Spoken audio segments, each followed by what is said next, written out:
Shalom saudara-saudara yang terkasih dalam Tuhan Yesus Kristus, selamat pagi. Renungan kita diambil dari 1 Tawari 26. Judul renungan kita adalah para penjaga pintu. Ketika menghadiri ibadah di sebuah gedung gereja, di perkantoran atau di pusat-pusat perbelanjaan, kita akan berjumpa dengan orang-orang yang bekerja sebagai satpam, petugas kebersihan, asisten rumah tangga. Mereka menurut kita adalah orang-orang sederhana dalam pekerjaan sederhana sehingga kerap luput dari perhatian orang atau mungkin malah dilupakan. Hari ini kita membaca tentang tugas-tugas lain yang diberikan Daud kepada orang Lewi. Tugas mereka adalah menjaga pintu gerbang bait Allah, menjaga gudang perlengkapan dan peralatan, serta mengurus perkakas ibadah. Meski hanya sebagai penjaga pintu, namun tugas ini sangatlah penting. Ini terbukti bahwa tugas ini dilakukan oleh orang-orang yang gagah perkasa dan cakap. Tugas itu begitu penting karena selain mereka harus memastikan bahwa rumah ibadah itu aman, mereka juga memastikan bahwa tidak ada orang yang luput masuk ke dalam bait Allah dengan keadaan tidak layak atau menyebabkan ibadah bait Allah ternodai. Meski bagian orang Lewi itu hanya menjaga pintu, Alkitab menyebut bahwa tugas itu sama dengan melayani di rumah Tuhan. Itu artinya di masa kini para penjaga pintu itu seperti satpam, petugas kebersihan, asisten rumah tangga itu adalah orang-orang yang juga melayani Tuhan. Pernahkah kita menyadari bahwa kita bisa beribadah aman dan melakukan tugas dan lebih nyaman karena peran dari para penunggu pintu itu?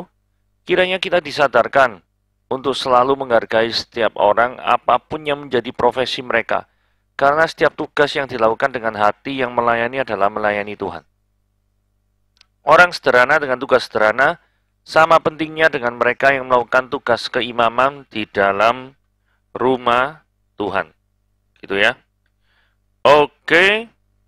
Mari kita lihat pembahasannya.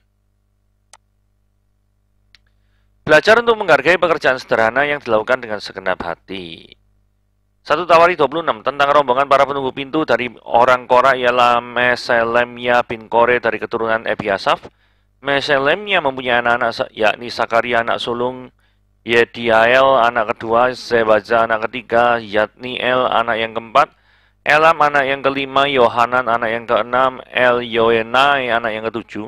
Obed-Edom mempunyai anak-anak yaitu Semaya anak sulung, Yosabat anak kedua, Yohanan ketiga, Sakar anak yang keempat, Netaneel anak yang kelima, Amiel anak yang keenam, Isakar anak yang ketujuh, Peuletai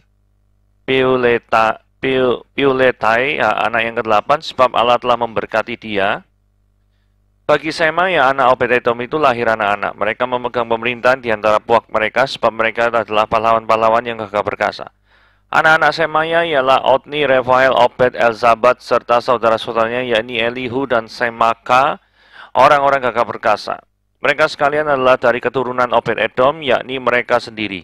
Anak-anak mereka dan saudara-saudara mereka masing-masing orang yang gagah perkasa cakap untuk pekerjaan itu, 62 orang jumlahnya dari Obed-Edom.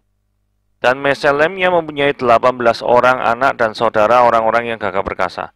Hosa dari Bani Merari mempunyai anak-anak, yakni Simri seorang kepala, sebab sekalipun dia bukan anak sulung, tapi ayahnya mengangkat dia menjadi kepala.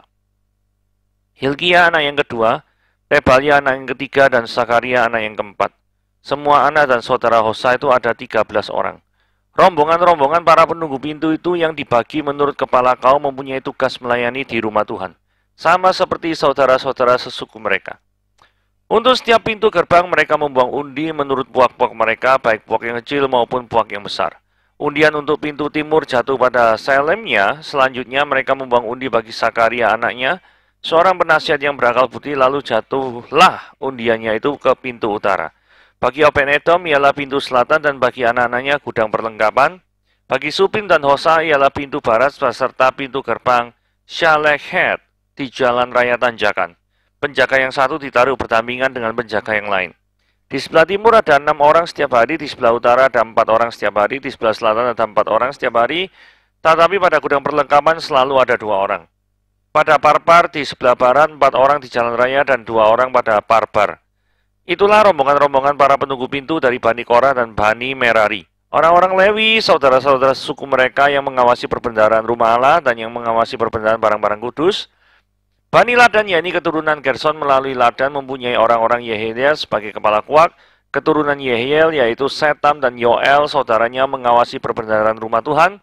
Dari orang Amran, orang Yisar, orang Hebron, dan orang Uziel adalah Sebuel bin Gersom bin pengusaha yang menjadi kepala perbendaharaan. Sanak saudara Sebuel melalui Eliezer ialah Rehabia, anak Eliezer, dan Yesaya anak Rehabia, dan Yoram anak Yesaya, dan Sikri anak Yoram, dan Selomit anak Sikri. Selomit ini beserta sanak saudaranya mengawasi perbendaharaan barang-barang kudus yang telah dikuduskan oleh Raja Daud, dan oleh para kepala puak dan para pemimpin pasukan 1000 dan pasukan 100 dan para panglima. Mereka telah menguduskannya dari rampasan perang untuk menyelenggarakan rumah Tuhan, untuk segala yang dikuduskan oleh Samuel pelihat itu, oleh Saul bin Kis, oleh Abner bin Ner, dan oleh Yoab anak Seruya. Ya, segala barang yang dikuduskan ada di bawah pengawasan Selomit beserta sanak saudaranya. Dari orang Yisar adalah Kenanya beserta anak-anaknya, yang diserahi tugas di Israel yaitu menjadi pengatur dan hakim. Dari orang Hebron adalah Hasabia beserta saudaranya, orang-orang gagah perkasa 1.700 orang jumlahnya, yang diserahi urusan pemerintahan Israel di sebelah barat sungai Yordan dalam segala urusan untuk Tuhan dan segala pekerjaan untuk raja. Dari orang Hebron adalah Yeria yang menjadi kepala. Tentang orang Hebron mengenai keturunannya dan puaknya dalam tahun ke-40 zaman pemerintah Daud, diadakan penyelidikan tentang mereka, dan ternyata bahwa di antara mereka ada pahlawan-pahlawan yang gagah perkasa di Yaeser Gilead. Sanak saudara Yeria, orang-orang yang gagah perkasa, kepala-kepala puak ada 2.700 orang. Mereka itu diangkat Raja Daud mengawasi orang Ruben, orang Gad, dan suku Manase yang setengah itu dalam segala perkara untuk Allah dan segala perkara untuk raja. Saudara, mari kita pelajari ya, kira-kira kapan ditulis dan struktur kitab Tawarikh 1:26 ini seperti apa. Jadi kisah ini dicatat menjelang akhir masa pemerintahan Raja Daud ya. Karena Daud telah bertahta di Yerusalem sekitar tahun 960 sebelum Masehi. Nah, pembagian isi pasal ini seperti ini ya. Jadi kalau kita baca 1 Tawarikh 26 ayat 1-19, itu ceritanya banyak berkisar tentang para penunggu pintu atau penjaga-penjaga gerbang gitu ya. Begitu kita masuk ayat 20-28, ini berubah. Jadi yang dibicarakan itu orang yang mengawasi perbendaharaan barang-barang di rumah Allah. Sedangkan di Tawarikh 26 ayat 29-32, ini berbicara tentang rombongan pengatur dan hakim gitu ya. Jadi struktur pembahasannya itu ada 3 jenis. Nah, kalau kita lihat keturunannya itu mendingan dilihat seperti ini ya. Jadi ada rombongan para penunggu pintu itu kan ada dari Bani Korah dan dari Bani Merari. Nah, yang dari Korah ini ada yang Meselemia bin Kore. Yaitu keturunan Ebiasaf dari orang-orang Korah. Nah, ini anaknya ini ya, Sakaria, Yediael apa. Nah, kalau kita perhatikan banyak menggunakan kata Yediael, Yatniel, L lagi ya toh. Enai gitu ya, ada L lagi. L itu artinya ilahi. Ya. Jadi itulah sebabnya menyertakan apa ya? Unsur ilahi pada setiap nama orang. Itu pengen menunjukkan bahwa adanya suatu relasi antara orang tersebut dengan Tuhan sebagai pencipta. Gitu ya. Jadi itu banyak namanya L dan lain sebagainya gitu ya. Nah, ini Bani Korah ini anaknya Elam ya. Elam ini nanti mungkin suatu saat akan membentuk suatu area sendiri. Elam ini jadi daerah ini Iran sekarang gitu ya. Jadi kalau kita sebut, jadi di dalam Alkitab tuh gini ya, ada misalnya Babilonia, itu sekarang tuh Irak gitu ya. Elam itu adalah Persia atau Iran zaman sekarang. Sedangkan kalau Alkitab nyebut Asia Kecil, itu adalah Turki zaman sekarang.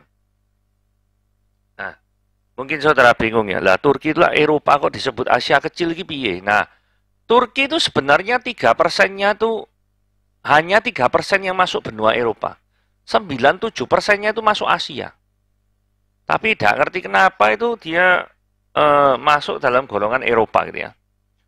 Nah, itu sedikit banyak tentang Turki seperti itu karena banyak pelayanan, apalagi 7 gereja itu ada di Turki semua ya. 7 gereja yang diceritakan di kitab Wahyu itu semuanya ada di Turki ya. Di Efesus, di apa namanya Sardis gitu ya. Itu semuanya ada di Turki. Oke, kita lanjutkan ya. Ini yang kedua dari Bani Korah yang namanya Obed Edom. Artinya Allah itu memberkati dia. Mempunyai anak-anak seperti yang ini ya. Netanel, ada L-nya lagi. Amiel, ada L-nya ya. Jadi semuanya itu ada L-nya itu ya. Hampir, enggak semuanya ya. Jadi begitulah ya. Struktur nama Ibrani. Nah, kemudian dijelaskan bagi Semaya, anak Obed Edom. Jadi ini anak Obed Edom. Yang sulung itu biasanya ada keterangan ya. Semaya anak sulung. Sakaria anak sulung. Nah, kenapa anak sulung ini perlu dikasih keterangan? Karena anak sulung ini ya. Ini mendapatkan warisan itu 2 bagian dari total. Warisannya Obed Edom. Atau warisannya orang tuanya. Jadi contohnya gini ya. Obed Edom ini anaknya berapa nih? 8 ya. 1, 2, 3, 4, 5, 6, 7, 8. Nah kalau misalkan anggapannya punya 900 juta gitu ya. Yang ini bukan dibagi 8 ya. Ini anak-anaknya ada 8 ya. Rata 8. Enggak. Nilai 900 juta itu dibagi 9. Jadi 100 juta 9. Lah khusus untuk Semaya ini dapat 2 bagian yaitu 200 juta. 100 gitu. Jadi anak sulung itu selalu dalam hal warisan ya. Itu selalu mendapatkan 2 bagian dari totalnya atau jika dibandingkan dengan saudara-saudara yang lain. Itu keistimewaan anak sulung dalam keturunan Ibrani seperti itu, gitu ya.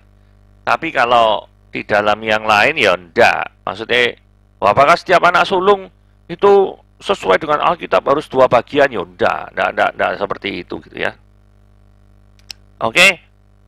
Terus setelah itu Semaya yang anak sulungnya Obed Edom itu lahir anak-anak ya. Kan punya anak lagi. Jadi cucunya Obed Edom. Nah, mereka ini memegang pemerintahan di antara puak mereka sebab mereka itu adalah pahlawan-pahlawan gagah perkasa. Jadi cucunya Obed Edom atau anak dari Semaya, anak sulung ini ya. Ini Otni, Refael, Obed, Elzabat, Elihu, Semaka. Nah, ini orang-orang yang gagah perkasa, yang jadi penjaga-penjaga ya. Nah, ini kemudian tadi kan ada 2 ya, keturunan dari Bani Korah, kemudian yang kedua ini adalah Bani Merari. Lah Merari ini juga punya anak ya, ada Simri, ya toh. Sebab sekalipun dia bukan anak sulung, tetapi ayahnya mengangkat dia menjadi kepala. Nah, dari sini kita lihat bahwa biasanya seorang yang menjadi kepala itu adalah anak sulung. Nah, ada ini kan ada kemungkinan kasus khusus saja ketika kenapa yang menjadi kepala itu bukan anak sulung. Nah, ini nggak tahu apa sebabnya bukan anak sulung yang menjadi raja. Kepala gitu ya. Ya ada beberapa macam sebab ya. Apa mungkin anak sulungnya itu menderita cacat sehingga dia tidak mungkin jadi kepala, bisa juga seperti itu. Tapi di dalam Alkitab juga ada yang bukan anak sulung tapi dipilih menjadi raja, yaitu apa? Ya Daud sendiri. Daud sendiri ya. Daud itu bukan anak sulung.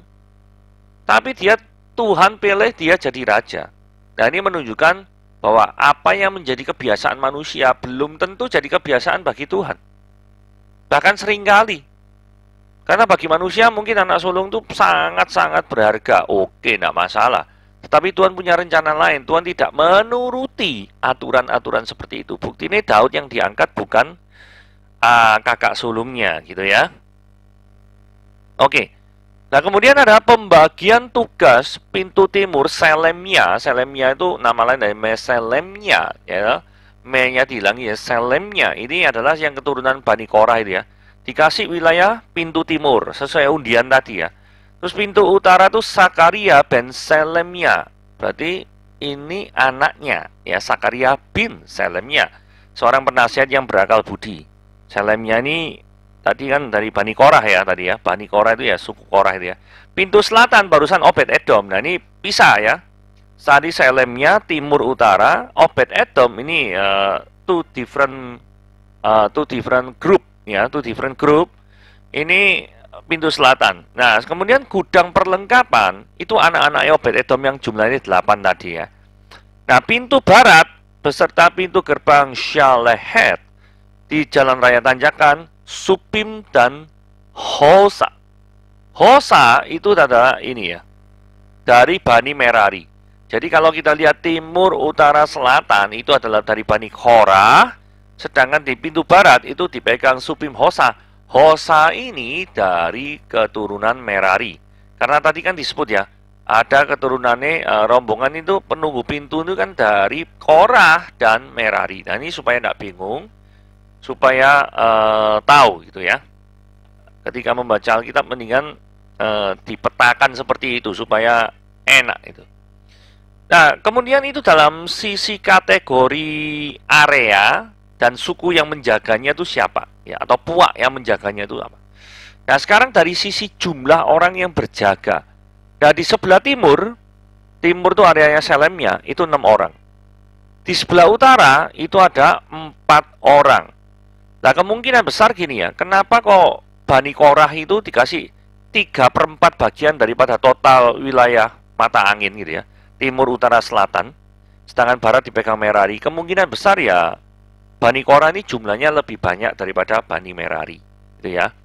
Nah, terus kemudian di sebelah selatan, di sebelah utara, sebelah utara itu 4 orang. Sebelah utara juga wilayahnya Selemnya, tapi anaknya ya dipegang oleh anaknya Sakaria. Dan sebelah selatan ini berarti wilayahnya Obed-Edom. Nah, Obed-Edom juga dikasih 4 orang setiap hari. Sedangkan gudang perlengkapan ini dijaga oleh anaknya Obed-Edom. Ini 2 orang. Nah, kemudian ada istilah parbar. Nah, parbar di sebelah barat. Parbar sebelah barat ini berarti dipegang oleh Bani Merari ya. Ini dari yang namanya Hosa nih, Bani Merari. Nah, ini parbar ini adalah suatu struktur bangunan tertentu diduga kayak barisan pilar, kayak penyangga ya. Di sisi barat bait suci yang didirikan oleh Salomo. Atau kalau bahasa sekarang mungkin apa, Habim mungkin ya. Kayak penyangga-penyangga itu. Oke, itu sekilas parafrase ulang daripada apa yang kita baca tadi gitu ya. Nah, tugas penjaga gerbang. Pada zaman dahulu penjaga gerbang yang juga disebut penjaga pintu itu tuh bertugas di berbagai tempat ya, seperti gerbang kota, gerbang bait, bahkan di gerbang atau pintu rumah. Nah, penjaga gerbang kota itu bertugas memastikan bahwa gerbang-gerbang itu ditutup pada malam hari, lalu mereka berjaga di gerbang. Para penjaga lain bisa juga ditempatkan sebagai pengamat di bagian atas gerbang atau di sebuah menara yang memungkinkan mereka melihat wilayah yang luas dan dapat memberitahukan apabila ada orang yang menghampiri kota, mereka bekerja sama dengan penjaga gerbang. Nah, ini 2 Samuel pasal yang 18 ayat 24 sampai 26. Jadi, penjaga-penjaga ini ya, jangan kita meremehkan. Saudara, perhatikan baik-baik. Saudara ingat peristiwa bom gereja yang ada di Surabaya? Nah, itu ada penjaga kepala keamanan yang mengorbankan nyawanya untuk menghalangi daripada teroris itu untuk masuk lebih dalam ke area gereja yang di kawasan Ngagel itu ya. Dia meninggal. Itu luar biasa pengorbanannya daripada seorang kepala keamanan yang rela mengorbankan nyawanya untuk menyelamatkan orang sehingga menghindari dari korban yang lebih banyak. Saudara, ini adalah salah satu contoh daripada orang yang penjaga keamanan, penjaga gerbang, yang memiliki jasa yang luar biasa bagi orang-orang yang dijaga keamanannya. Gitu ya. Jadi, jangan pernah kita memandang sebelah mata. Oke? Pembaruan di zaman Daud. Nah, tidak lama sebelum kematian Daud ya. Jadi pada waktu masa akhir zaman pemerintahan Daud. Dengan seksama, Daud itu mengorganisasi orang-orang Lewi dan para pekerja bait Allah, termasuk para penjaga gerbang yang jumlahnya sampai 4.000 orang. Dalam regu mereka, setiap kali bertugas mereka bekerja selama 7 hari. Mereka bertanggung jawab menjaga bait Allah dan memastikan bahwa pintu-pintu dibuka dan ditutup pada waktunya. Selain tugas jaga, beberapa di antara mereka mengurus sumbangan yang dibawa oleh orang-orang untuk digunakan di bait. Pada masa belakangan, sewaktu Imam Besar Yoyada mengurapi Yoas sebagai raja, ada penjaga-penjaga yang khusus ditugaskan di gerbang-gerbang bait Allah untuk melindungi Yoas. Kayak pengawal pribadi gitu ya. Yang masih muda terhadap si perebut tahta, Ratu Atalia. Ketika Raja Yosia memusnahkan penyembahan berhala, para penjaga pintu membantu menyingkirkannya dari bait Allah. Jadi para penjaga pintu itu selain untuk jaga area, juga jaga pribadi, jaga personal, gitu ya. Terus kemudian peran ketiga itu juga ikut memusnahkan hal-hal yang tidak penting di dalam bait Allah yang disalahgunakan oleh raja-raja yang sebelumnya. Yang digunakan untuk penyembahan Baal lah, apa itu semuanya itu dibakar. Nah itu semua dilakukan oleh penjaga-penjaga pintu gerbang. Yang kita tadi panjang lebar menjelaskan itu ya. Nah sekarang ada penjaga bait Allah zaman Yesus. Ketika Yesus Kristus berada di bumi, para imam dan orang-orang Lewi itu ditugasi sebagai penjaga pintu dan penjaga di bait Allah yang dibangun kembali oleh Herodes. Mereka ini dituntut untuk waspada, karena pengawas akan berjalan keliling, muncul pada waktu-waktu yang tidak diberitahukan. Dan para penjaga perlu tetap waspada, sadar di posnya agar tidak kedapatan lengah. Ada petugas lain yang bertanggung jawab atas pelemparan undi untuk berbagai dinas di bait Allah. Sewaktu ia datang dan mengetuk pintu, si penjaga tidak boleh tidur agar dapat membukakan pintu baginya. Petugas ini pun kemudian mungkin memergoki si penjaga tidur mengenai keadaan tidak tidur. Misna di dalam Midot 1 ayat 2 dikatakan, petugas bait Allah yang biasa berkeliling di setiap penjaga dengan obor yang menyala di hadapannya, dan jika ada penjaga yang tidak berdiri dan mengatakan kepadanya, "Oh penjaga bait Allah, damai besertamu," dan terbukti bahwa dia tertidur, sang petugas akan memukul dia dengan tongkatnya dan dia berhak untuk membakar pakaian luarnya. Jadi ini ada semacam kayak tim auditor pengawas ya toh, yang berjalan keliling. Waktu-waktu yang tidak diberitahukan, berarti ini sidak. Penjaga perlu tetap sadar di posnya agar tidak kedapatan lengah.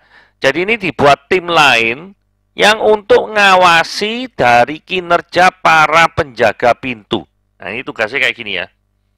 Supaya penjaga-penjaga pintu ini kemungkinan kan membutuhkan fisik yang sangat bagus gitu ya. Nah ini kemungkinan karena bisa jadi fisiknya lemah atau apa sehingga ketiduran. Nah kalau ketiduran kan dia tidak menjalankan fungsinya sebagai seorang penjaga.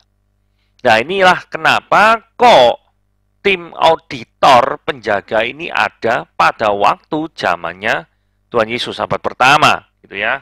Kurang lebih dibentuknya itu kira-kira latar belakangnya seperti itu. Dari sini kita lihat ya.